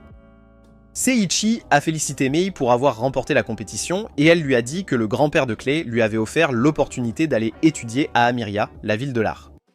Elle a demandé s'il lui permettrait de le peindre comme son premier tableau après avoir été diplômé de l'école d'art, et il a dit oui. Elle lui a ensuite dit au revoir et est partie avec Clé. Pendant ce temps, les Valkyries sont enfin retournées à la ville et Seiichi les a rencontrées à la porte où il les a accueillis. Louise lui a dit qu'elle avait entendu qu'il partirait avec Barnabas et voulait aller avec lui, mais il lui a dit qu'il comprenait qu'elle devait protéger son royaume et lui a demandé de leur rendre visite de temps en temps. De retour dans le royaume des démons, Chris était étendu sur le sol, l'air déprimé, lorsqu'il reçut un appel des apôtres du Seigneur Démon, et pendant qu'il parlait, le Seigneur Démon exigea de savoir pourquoi il tardait à le ramener. Tremblant comme le lâche qu'il était, Chris l'informa que les apôtres étaient dispersés à travers le monde, essayant de rassembler le désespoir nécessaire pour le maintenir. Le Seigneur Démon a affirmé que ce n'était pas suffisant et a exigé qu'il lui offre plus de désespoir, de mort et de malheur afin qu'il puisse provoquer son retour. Une apôtre a suggéré de cibler l'académie de magie aérienne barbelée car elle était remplie d'enfants de la royauté et de capacités du monde entier. Elle a dit que prendre la vie des enfants était sûr d'apporter un grand désespoir et du chaos, et Elio était d'accord. À l'académie, Tanisuki se souvenait de sa conversation avec une autre étudiante qui avait demandé à propos de Seiichi. Elle a dit qu'il l'avait sauvé une fois, et elle voulait lui rendre l'appareil. Le jour où Seiichi et les filles ont quitté la ville pour se rendre à l'académie, leurs amis de la guilde, ainsi que le roi Rance et la Valkyrie, sont venus leur dire au revoir. Ils le remercièrent pour tout ce qu'il avait fait pour eux, et lui dirent qu'il l'attendait pour son retour. Sur le chemin de l'académie, Barnabas demanda à Seiichi s'il regrettait la ville, et il répondit qu'il aimait cet endroit et ses habitants, et qu'il reviendrait sûrement un jour. Barnabas lui dit qu'ils étaient presque arrivés à l'académie, et qu'ils comptaient sur Seiichi, et avant qu'il ne puisse répondre, quelque chose tomba sur le toit de la calèche. Seiichi regarda dehors et vit un gars habillé comme un super-héros. Quand il lui demanda qui il était, il se présenta comme le héros de la justice, gargant des victoires assurées, et lui demanda de s'en souvenir. Cependant, Seiichi le considéra simplement comme un autre excentrique. Enfin, Seiichi et les filles sont arrivés à l'académie de magie de l'air barbu, et Barnabas leur a proposé de faire le tour. Il les a emmenés à travers la ville académique, et pendant que les autres admiraient les paysages, l'âne glouton, Lulune, était occupé à se gaver de nourriture. Pendant ce temps, à l'intérieur de l'académie, Tanisuki et ses amis discutèrent de leur statut d'excluse quand elle s'est soudainement levée, poussant ses amis à demander ce qui n'allait pas. Elle a dit qu'elle pouvait sentir quelque chose de familier, et l'un des garçons a demandé si l'odeur était celle de Seiichi. Tanisuki l'a confirmé, disant qu'il était le seul à pouvoir porter le parfum qui sent les ordures. Plus tard, Seiichi et les filles se sont réunis dans le bureau de Barnabas et il a expliqué que les héros arrivés d'un autre monde de l'Empire Kaiser étaient traités comme des parias parce que leurs capacités surpassaient celles de la plupart des étudiants là-bas. Il se retourna alors et ordonna à Seiichi de devenir le sauveur de l'académie et de maintenir l'ordre dans l'école. Seiichi fut choqué car le vieux fou ne lui avait jamais dit que devenir Superman faisait partie des responsabilités. Barnabas expliqua qu'il voulait qu'il entraîne quelques étudiants à devenir aussi puissants que lui, même s'ils n'avaient pas l'invincibilité du héros, afin qu'ils puissent égaler les héros. Artoria a ensuite demandé quel rôle chacun d'eux devrait assumer pour se fondre dans l'académie, et Barnabas était plus qu'heureux de leur donner les rôles, alors il a dit que Syria et Lulune seraient des étudiants, tandis que Lulune a demandé ce que Seiichi pensait de leur tenue. Barnabas et Seiichi leur ont dit qu'ils avaient fière allure. Cela a rendu Syria si heureuse qu'elle est immédiatement devenue furieuse et a déchiré son uniforme. Ensuite, le vieux pervers a dit qu'Artoria serait professeur d'aventurier, mais son imagination d'elle l'a fait saigner des litres de son nez, ce qui a poussé Artoria à lui donner un coup de poing pour lui remettre les idées en place. Ensuite, il a dit qu'Olga serait l'assistante de Seiichi, et alors qu'elle prenait une pause mignonne pour eux, les pédophiles dégoûtants ont commencé à la louer avec des regards excités sur leur visage. Alors, une fois de plus, Artoria a infligé une punition à Barnabas. Tandis que Barnabas encourageait les filles à donner le meilleur d'elles-mêmes, Seiichi les regardait et se souvenait de la manière dont il était passé d'un perdant pathétique à un séducteur surpuissant simplement parce qu'il avait mangé le fruit de l'évolution. Cependant, son monologue sentimental a été interrompu par Barnabas qui lui a demandé de l'accompagner pour le présenter à sa classe. Il a dit à Seiichi qu'il serait responsable de la classe F, mais l'a averti que les élèves étaient des élèves à problème. Alors qu'il essayait d'expliquer davantage, la porte s'est soudainement ouverte et l'a projeté contre le mur, choquant Seiichi et les autres. L'enseignant responsable d'avoir ouvert la porte d'un coup de pied est entré dans la pièce et est allé parler à Barnabas, qui avait été compressé en papier. Après avoir retrouvé son corps, Barnabas s'est prosterné aux pieds de l'enseignant tandis qu'Artoria exigeait de savoir qui elle était. Elle n'a pas pu répondre parce que Barnabas s'est levé, encore tremblant, et a essayé de parler à l'enseignant qui l'a grondé pour avoir séché les cours et laissé tout son travail à l'équipe. Elle a laissé tomber la pile de paperasse accumulée qu'il devait signer sur sa table et a presque effrayé le vieil homme à mort quand elle s'est levée face à lui et a exigé de connaître son excuse. Barnabas a expliqué qu'il travaillait pour le bien de l'académie, mais elle lui a dit que s'il se souciait de l'académie, il commencerait par terminer la paperasse. Le vieux pervers semblait avoir un désir de mort car il a demandé s'il pouvait toucher ses melons, ce qui l'a tellement mise en colère qu'elle lui a jeté toute la paperasse.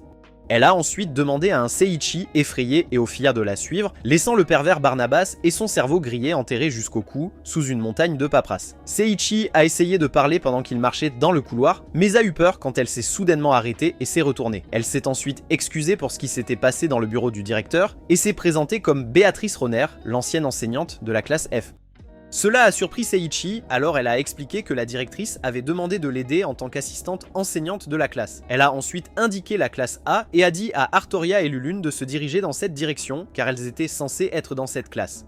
Lulune a protesté car elle ne voulait pas être séparée de son cher maître, mais elle est partie en courant avec excitation lorsque Béatrice a mentionné que la cafétéria était proche de sa salle de classe, ce qui a fait que Seiichi avait l'air incrédule, car il ne pouvait pas croire à quelle vitesse l'âne gourmand a changé de côté à la mention de la cafétéria. Artoria leur a alors dit au revoir, tandis que Béatrice a demandé aux autres de venir avec elle.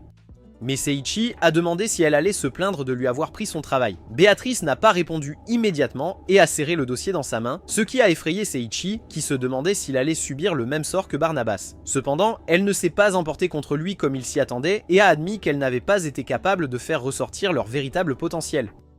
Béatrice a dit à Seiichi que même si tout le monde à l'académie les voyait comme des enfants à problème et un gâchis complet de ressources, elle croyait en eux. Elle a ajouté que puisque le directeur l'avait reconnu, elle lui ferait confiance dans l'espoir qu'il aiderait les élèves à exceller. Seiichi a promis de faire de son mieux et Seria et Olga l'ont assuré qu'avec Seiichi, tout irait bien. Ils sont vite arrivés à la porte de la classe F et Seiichi s'est demandé s'il pourrait gérer le travail. Mais Seria lui a donné quelques mots d'encouragement, ce qui a renforcé sa confiance. Cependant, quand il a ouvert la porte, il a reçu un coup sur la tête par un lavabo installé par les étudiants. Mais il a continué courageusement et est entré dans la salle de classe. En arrivant devant la classe, il a levé la tête pour s'adresser à la classe, mais a été surpris de voir qu'il n'y avait que 4 étudiants. L'un était un délinquant avec une batte cloutée, un autre était un gars avec la tête nue. Il était une fois un prince, et la dernière, une fille tsundere. Le pire, c'est qu'ils semblaient tous apporter des ennuis alors qu'ils les regardaient. Et Seiichi commença à se demander si Béatrice l'avait trompé en les qualifiant de bons élèves. Le délinquant à l'air cliché avec sa banane a frappé sa batte sur le sol, effrayant Seiichi, dont le cri pathétique a attiré l'attention des autres élèves sur lui. Il attendait de voir ce qui allait se passer, et ils sont venus l'affronter, essayant de l'intimider en bougeant comme des poupées à tête de bulle. Pendant ce temps, dans une grotte du royaume des démons, le cochon Crise parlait au nez verruqueux Elio à travers un orbe, alors qu'ils discutaient de leur plan pour ressusciter le seigneur démon. Elio a dit qu'ils avaient besoin des émotions négatives du désespoir de l'humanité, et a demandé à Crise quel plan il avait mis en place pour y parvenir. Crise a rié comme une folle et l'a informé que le Grand Ordre du Diable avait conçu un plan pour attaquer l'académie de magie de Barbiture, après quoi ils canaliseront le désespoir des parents qui avaient perdu leurs enfants pour ressusciter le seigneur démon. Elio l'a félicité pour son plan délicieusement cuisiné et ils ont ri comme des fous. Crise a soudainement été lié par 3 anneaux dorés. Tandis qu'il luttait pour se libérer, il a demandé de savoir qui avait osé l'attaquer. C'est alors que Demiros et Angria sont sortis de l'ombre. Crise a demandé ce qu'ils faisaient là, alors Demiros a révélé qu'ils avaient prévu d'aller à Barbiture eux-mêmes, ce qui l'a surpris. Angria a ajouté qu'il ne pouvait pas confier une tâche aussi importante à un loser constipé incompétent. Je suis d'accord, mais Crise a soutenu qu'il était encore en train de planifier l'attaque. Demiros lui a ensuite dit qu'il n'y avait pas besoin de préparation, car il s'occuperait de tout facilement. Puis ils s'éloignèrent, laissant Crise attaché alors qu'il les suppliait de le libérer. Mais ils ignorèrent ses cris, et tandis qu'ils s'éloignaient, Angria annonça qu'elle avait hâte de se régaler des cris des enfants. De retour en classe F, le tourment de Seiichi continua alors qu'il essayait avec crainte de se présenter au délinquant, qui prenait plaisir à la peur qu'il inspirait au pauvre Seiichi jusqu'à ce que Béatrice l'appelle.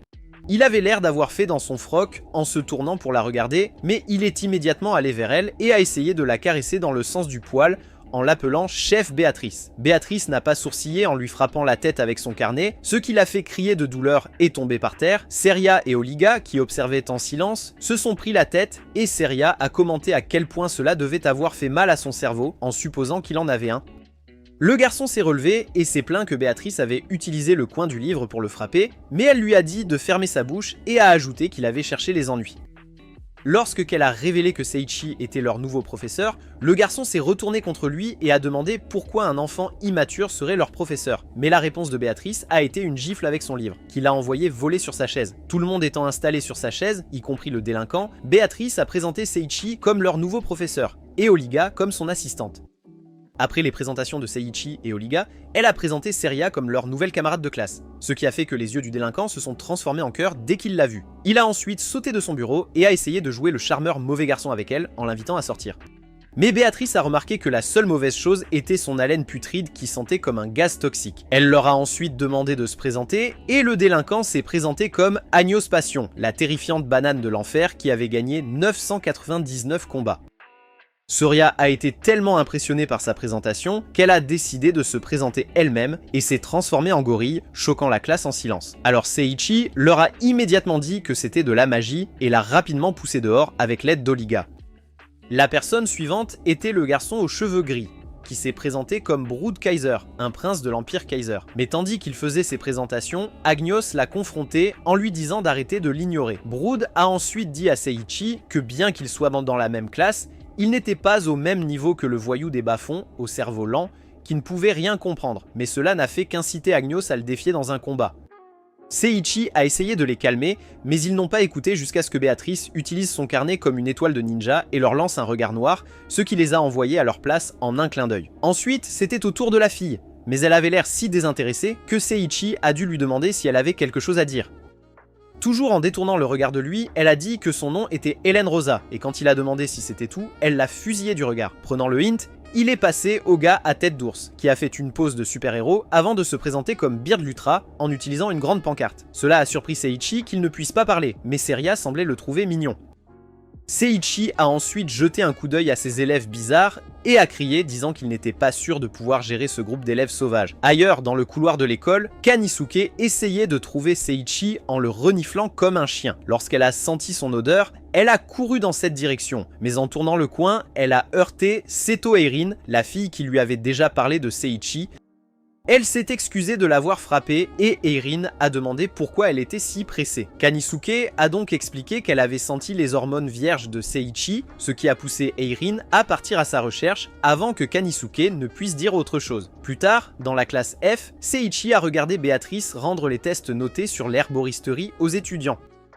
Agnos a été le premier à recevoir le sien, mais l'idiot a osé être choqué lorsqu'il a entendu qu'il avait obtenu un 0, comme s'il avait des cellules cérébrales fonctionnelles. Brood a pris le sien ensuite avec un score de 90 et Seiichi l'a félicité. Lorsque le score de Beard a été annoncé, Seiichi se rappela comment Artorial avait grondé d'être si bête qu'il ne pouvait pas distinguer les herbes médicinales des champignons de mana. Il ne pouvait honnêtement pas croire que Beard était assez intelligent pour obtenir un 95 malgré son apparence de crétin. Agnos a commencé à se plaindre que Baird avait obtenu un score plus élevé que lui, mais Prod lui a dit que c'était parce qu'il n'avait pas écrit de réponse stupide comme lui. Les deux ont commencé à se disputer sur qui gagnerait un combat avec Baird, utilisant ses cartes pour donner son avis aussi. Jusqu'à ce que Béatrice frappe la table avec son livre, interrompant les idiots en pleine dispute. Ils se sont immédiatement précipités à leur siège par peur, et Seiji se demandait à quel point elle était effrayante quand elle a annoncé le score parfait de sang d'Hélène. Hélène n'avait pas l'air de s'en soucier, mais Seria, qui s'était encore transformée en gorille, lui a dit qu'elle était intelligente. Quand Seiichi s'en est aperçu, lui et Oliga l'ont emmené hors de la classe, laissant les étudiants demander à Béatrice s'il était possible de se transformer avec de la magie. Dans le couloir, Seiichi a dit à Seria d'arrêter de se comporter comme un gorille et d'effrayer ses camarades de classe, et elle a accepté avec plaisir d'arrêter, ce qui a fait se demander à Seiichi si le gorille à tête de muscle avait vraiment compris ce qu'il venait de lui dire.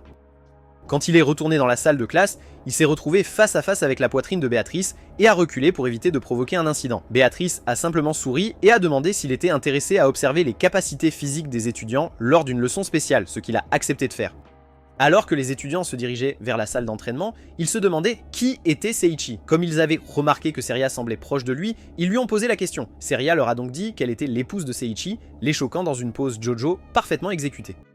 Brood a ensuite demandé qui était Oliga, et Seria a dit qu'elle était la petite sœur de Seiichi. Mais quand Hélène a demandé s'ils étaient venus ensemble, Seria a expliqué qu'ils étaient également venus avec la petite amie et la servante de Seiichi. Cette révélation a poussé Agnos à courir pour trouver Seiichi et apprendre ses techniques de séduction extrême. Alors qu'il regardait l'idiot partir en courant, Hélène a demandé à Seria si Seiichi était vraiment une personne forte, et elle a confirmé en disant qu'il était super fort. Pendant ce temps, Seiichi, Oliga et Béatrice étaient retournés au bureau de Barnabas, et alors qu'il se caressait la barbe, il a demandé ce que Seiichi pensait de ses nouveaux élèves. Seiichi lui a dit qu'ils étaient uniques, mais il ne pensait pas qu'ils étaient les élèves à problème qu'il avait décrits.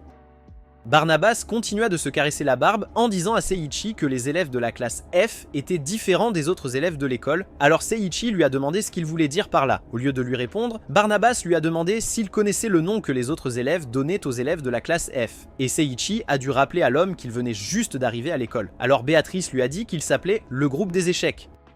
Elle a ensuite expliqué que les étudiants souffraient d'un problème grave, ce qui a fait se demander à Seiichi quel genre de problème leur valait un tel nom. Plus tard, les étudiants sont finalement arrivés au terrain d'entraînement et juste au moment où Hélène leur a dit de faire de leur mieux et de montrer à Seiichi qu'il n'était pas inutile, des étudiants d'une autre classe sont arrivés. Théobald, le frère aîné de Brood, n'a pas perdu de temps pour les insulter et les rabaisser en leur disant qu'ils n'étaient pas dignes de respirer le même air que lui. Et quand Brood a essayé de parler, il l'a interrompu et lui a demandé si être avec des crétins le faisait se sentir un peu plus intelligent. Agnus s'est ensuite approché de Théobald et a essayé de le défier, mais Brood lui a dit de se calmer, ce qui a poussé Agnus à répliquer qu'il n'allait pas rester les bras croisés et écouter un type avec des couilles en plastique parler de travers sur eux. Il a ensuite essayé d'attaquer Théobald, mais Baird l'en a empêché, alors Théobald a promis de leur montrer la différence entre la classe OS et les recalés de l'école. Siri a demandé ce qu'il entendait par classe ES. Donc Hélène a expliqué qu'ils étaient la classe supérieure de l'académie. Théobald venait de leur dire que quiconque le défierait serait écrasé lorsqu'il remarqua Syria debout parmi ses camarades de classe. Il s'approcha d'elle et lui demanda comment elle s'appelait, ce qu'elle lui dit, et il déclara qu'elle était maintenant sa femme. Cependant, Syria sourit et lui dit qu'elle ne pouvait pas être avec son prétentieux derrière car elle avait déjà un homme. Théobald pensa qu'il avait mal entendu et lui demanda si elle l'avait vraiment rejeté, et Syria lui dit d'aller manger de la terre. Il ne pouvait pas croire qu'il venait d'être rejeté par une fille et dit qu'il n'y avait pas d'homme meilleur que lui, mais Syria continua d'énumérer les bonnes qualités de Seiichi et de le louer, ce qui fit que Théobald se sentait de plus en plus petit à chaque mot. Agnus a trouvé sa gêne amusante et a commencé à rire de lui, ce qui a insulté Théobald, alors il a juré de s'occuper d'eux. Ne pas accepter un non comme réponse, Théobald a essayé de demander à nouveau à Syria d'être la sienne, mais elle a dit non si rapidement qu'il a été physiquement brûlé. Il a essayé de faire comme si de rien n'était et de prétendre qu'il n'avait pas juste perdu sa dignité, alors il s'est retourné et a commencé à s'éloigner avec ses amis. Avant qu'il ne puisse aller loin, Agnus l'a arrêté en disant qu'il était un lâche pour essayer de s'enfuir. Théobald s'est retourné, lui disant de ne pas pousser sa chance, et a dit qu'il avait décidé de les quitter jusqu'à la prochaine compétition de classe. Il leur a dit qu'il allait les anéantir et leur a demandé de se préparer à une raclée record. Alors qu'il s'éloignait, Seiichi est entré et quand Syria l'a interpellé, Théobald s'est retourné et a évalué l'homme qu'elle prétendait être meilleur que lui. Seiichi s'est excusé d'être en retard au cours et quand Béatrice a remarqué leurs expressions, elle a demandé ce qui n'allait pas. Ils ont balayé cela d'un revers de main, disant que ce n'était rien, et ont demandé à Seiichi de commencer le cours. Alors il leur a dit de lui montrer leurs meilleures compétences, et a annoncé qu'il n'utiliserait pas de magie contre eux. Elena n'a pas semblé apprécier cela, alors quand Agnus a dit qu'il serait le premier challenger, elle lui a dit de se retirer. Il a essayé de discuter avec elle, mais quand il a remarqué son visage de garce, il a fait comme on lui avait dit et s'est retiré.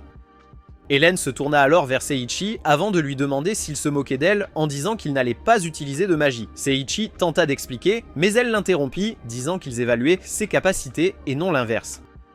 Hélène recula et sortit ses lames avant de l'attaquer de front, mais Seiichi a pu esquiver ses attaques facilement et a réussi à la repousser. Il était impressionné par son habileté, mais lui a demandé pourquoi elle était si en colère contre lui alors qu'il ne lui avait encore rien fait.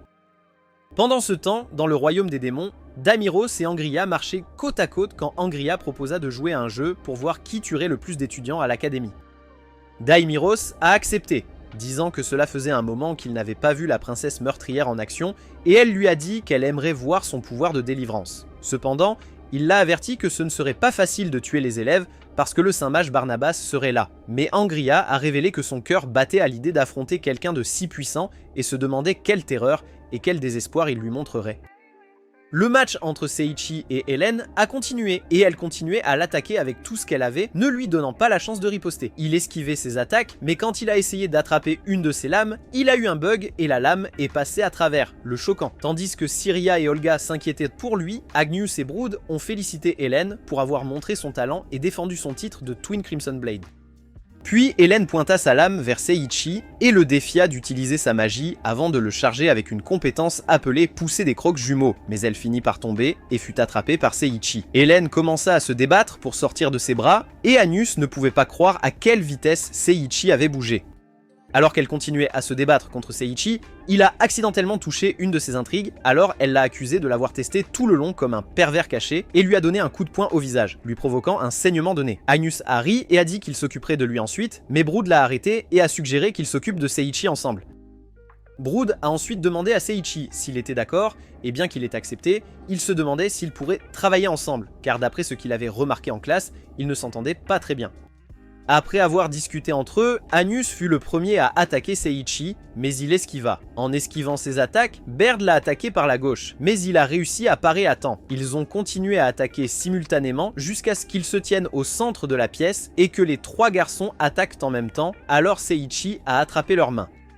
Brood a profité de l'occasion pour essayer de frapper Seiichi, mais il ne savait pas qu'il avait pris des cours d'escrime avec Zoro jusqu'à ce que Seiichi arrête son épée avec ses dents. Il a ensuite sauté en l'air et a utilisé un cercle magique pour se repousser alors qu'il utilisait une compétence appelée coup de poing rapide qui était une imitation du mouvement de la paume bouddhiste de Sing du film Kung Fu Hustle et cela les a terrassés avec une explosion qui a été ressentie par Barnabas dans son bureau. Olga et Syria se sont précipités vers Seiichi, le couvrant d'éloges, mais leur petite célébration a été interrompue par Agnus qui a frappé le sol de ses poings en se traitant d'échec. Béatrice regardait ses précieux élèves avec des yeux tristes alors qu'ils pleuraient et se reprochaient d'être des échecs. Et cela rendait Seiichi triste parce que sa correction impitoyable était la cause de leur état actuel. Alors il utilisa sa vision du monde et découvrit qu'ils avaient une condition qui les empêchait d'activer la magie. Soudain, Seiichi se souvint de sa conversation avec Béatrice et Barnabas dans son bureau où Béatrice lui avait dit qu'il ne pouvait pas utiliser la magie.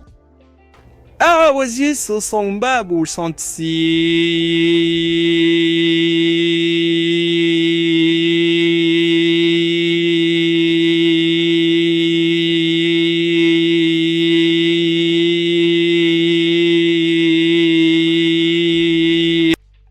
Cependant, Seiji a promis de prouver au monde qu'il pouvait utiliser la magie et prendre une pose étrange. Il a pensé à une façon de les libérer et de briser leur chaîne, et a vu l'image du président Lincoln. Seiji s'est souvenu qu'il avait utilisé le sort auparavant et presque activé le sort président Link, mais il l'a arrêté immédiatement. Il a réessayé et quand il a compris, il a tendu les mains, activé le cercle magique et créé un nouveau sort appelé événements qui m'ont conduit à l'enseignement des échecs dans un autre monde. Car contrairement à son apparence terrible qui a changé, son jeu de nommage pourri restait nul, immédiatement les étudiants ont commencé à briller et les chaînes qui les liaient se sont brisées. Alors, une Hélène excitée a essayé d'utiliser la magie du feu, et pour la première fois de sa vie, elle a réussi à utiliser la magie. Barbe a réussi à casser le sol, et Brood a fait une chanson drôle avant d'utiliser Désastre de chute. Mais comme c'était un idiot, il a fait la même erreur que Seiji la première fois qu'il a utilisé le sort, et a failli se noyer. Agnos était le dernier, et il a utilisé son doigt pour produire du feu, mais l'imbécile a mis le feu à sa banane dans le processus. Donc Brood l'a aidé à l'éteindre avec le sort Désastre d'automne. Ils ont remarqué que Hélène riait et l'ont rejointe pour célébrer leur nouvelle capacité. Après quoi, ils ont remercié Seiji de les avoir aidés et ont promis d'affiner leurs compétences chaque jour. Et pour la première fois, ils l'ont appelé Sensei. Pendant ce temps, à l'extérieur, dans la cour de l'école, Artoria lisait tranquillement quand Kanazuki a commencé à la renifler, comme si elle était une friandise, ce qui l'a mise mal à l'aise. Kanazuki demanda alors pourquoi elle avait l'odeur sauvage et bestiale de Seiji, mais Artoria s'enfuit en pensant qu'elle était devenue folle. Plus tard, à la cafétéria, tandis que Seiji et les filles grondaient Lulune qui parlait la bouche pleine, Kanazuki, qui passait devant eux, s'arrêta. Elle a appelé le nom de Seiji, ce qui l'a fait se retourner, et au moment où il a dit son nom, elle a couru vers lui et l'a embrassé, choquant tout le monde sauf Lulune, qui était occupée à manger. Pendant tout ce qui se passait, Angria et Demurgos étaient arrivés aux portes de l'académie. Angria a essayé de détruire la barrière, mais sa magie était inutile contre elle, alors elle a contraint les gardes et les a fait ouvrir les portes pour eux. Tout le monde sauf Artoria regardait avec admiration, tandis que Kanazuki étreignait Seiji surpris. Alors qu'il essayait de la repousser,